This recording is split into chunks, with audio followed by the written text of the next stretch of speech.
متى سنتيمتر يوك كم برا دبدها I think بس أبشر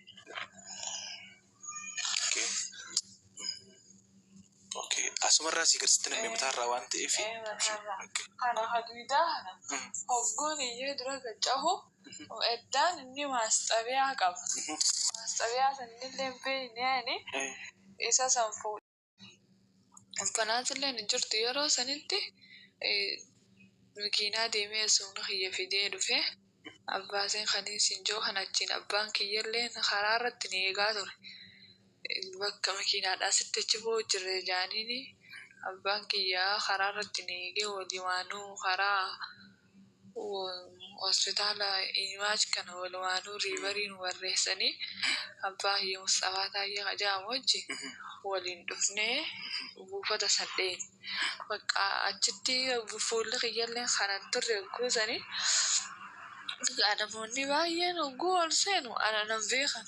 Isii miti jaaniiti hanga torbaan takka namni na dheessaa ture.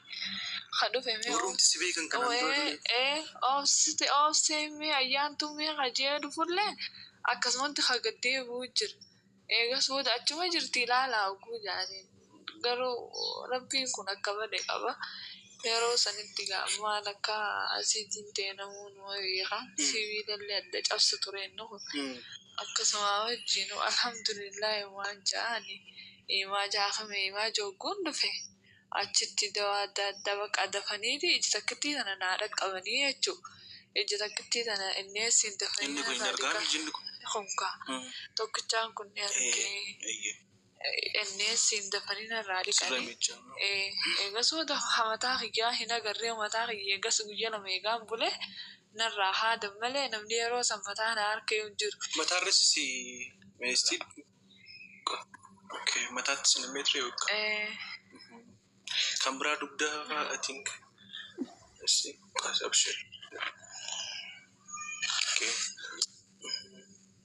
اوكي اسمر راسي كرستنا متى روان تيفي أنا حديدها هقولي يدرك جاهو وإدان إني ما استبيع قبل ما استبيع سنين بين يعني إذا سنفودتي نكنا نجلا فتعسلان فولسوني وكمنا هي لكني لعنني وان كانت جناسة نرفتي جناسة دي من هي ستي حفي مدي خنا سركرتي وجوز وسوان وكفدوتي خنا كان نرى نكمه كما إماجت أسرع تبغي خنا رأى كوموري والله أنا نقول متى خنا ميلا كيرا يالي روسي كنني تفكير رامورامي bisa kon ko madaramti asra murame si dabar san grafting doctor guru namni jaamu mata okay duwa ture be ko ante fi kuni kan qama ke rafudame si darbe asra te kana na godame harke kuni sakkana fudame jira ye grafti da kuma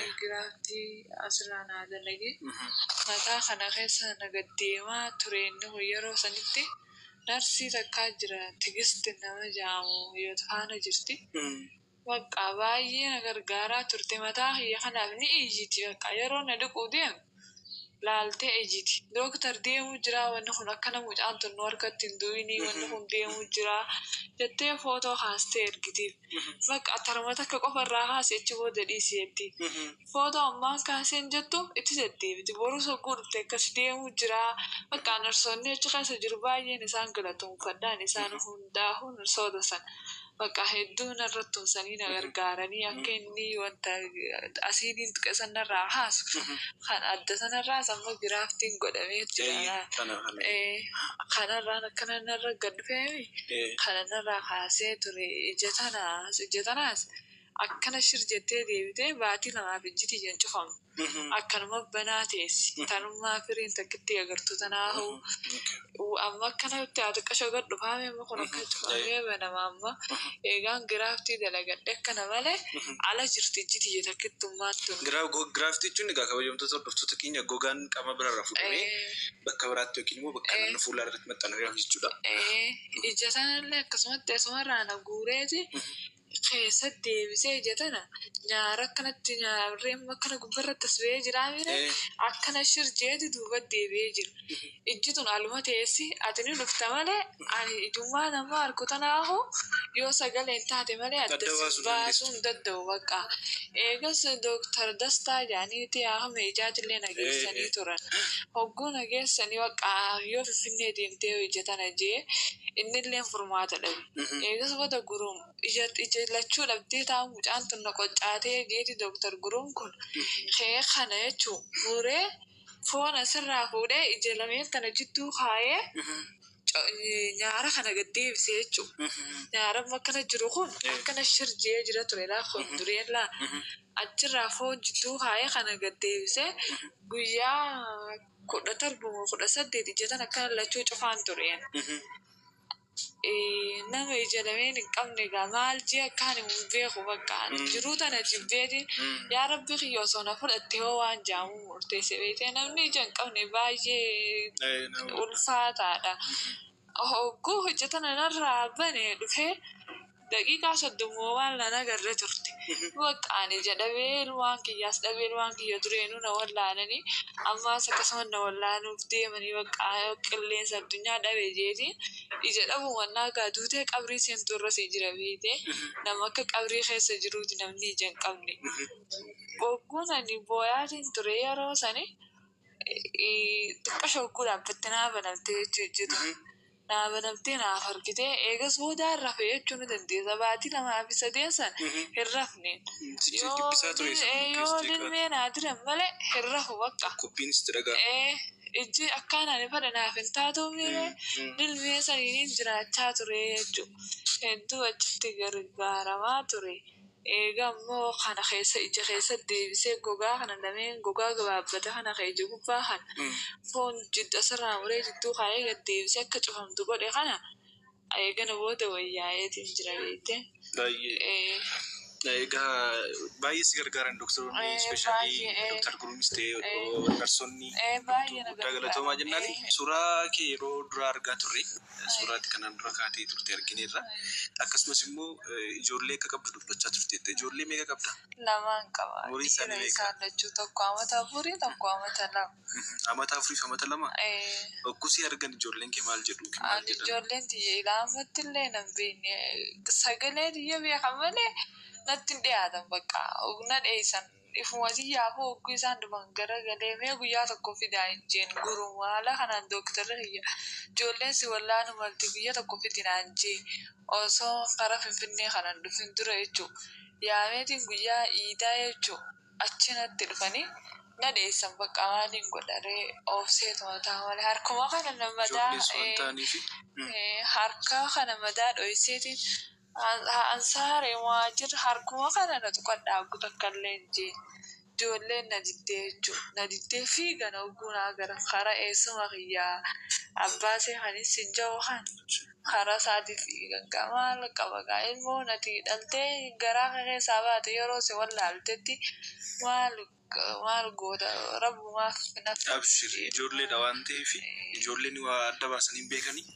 Ijoolleen keessa immoo siif qaqqabanii si yaalu isin iddoo guddaan akka ammaa miti nu bandu wannaan qaba waan ta'eef naa gala si nu badha. Boyin abshir cimtuudha baratti.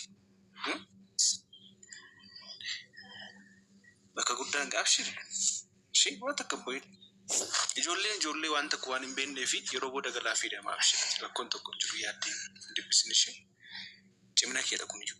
Ilmi namaa kamiyyuu muddachee kana dhufu ni qorama beektee. Qaama miilaan deemuu dandeessaa, dubbachuu dandeessaa, harka qabdaa. Kan asiin itti damee lubbuun isaa darbu hedduu jira. Akkasumas immoo kan iji isaa lamaan jaamu jira. Ati immoo carraa qabeettiidha. Argaa jirtaa, deemaa jirtaa. Wanti kun immoo wanta yaalamuu danda'udha. Waa'ee yaala kahiis immoo itti dhufna. Egaa wanta yaalamuu danda'u waan ta'eef waan tokko baay'ee of dhibbisuu hin qabdu ishee. Amma dhumaatti waan siif godhamuu danda'u hundumtuu siif godhama. Yaalii barbaachisu hundumaan argatta. As immoo iddoo guddaa geessee namoota rakkoo kana miidhameefillee barumsa guddaa laachuu dandeessa. Sigalee miti jireenya mataa keessatti fufuu dandeessa. Waan tokko hin dubbisnaa. Mee amma maalirra jirtu yeroo darbee obboleessi keellee dhufee wajjin haasofneerra. Yaalii gara biyya alaatti ispeeshaalii reconstructive surgery na hojjetamuudhaaf reference barraa'ee ture. Kanaaf immoo piroosesii akka jirtan qubaan qaba. Anis immoo waan danda'uun gama kootiini yaalii gahaa akkasiin argattaniif isin gargaaramee maalirra geessaniitu? Namoonni si gargaaraa turan immoo namoonni baay'een si gargaaraniiru. Namoonni baay'een na gargaaraa turan musliiman jenne kiristaana jenne hundumtuu na gargaaraa turan. Ammallee akka nan daganne jechuu fadheeti. Akkuma jalqabane eegaltanitti ilaa xumuratiyyallee akka na cinaa dhaabbattaniin barbaada.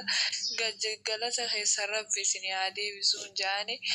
Ammallee akka nan daganne jeetiin amma piroosesarra jalqabeetiin jira.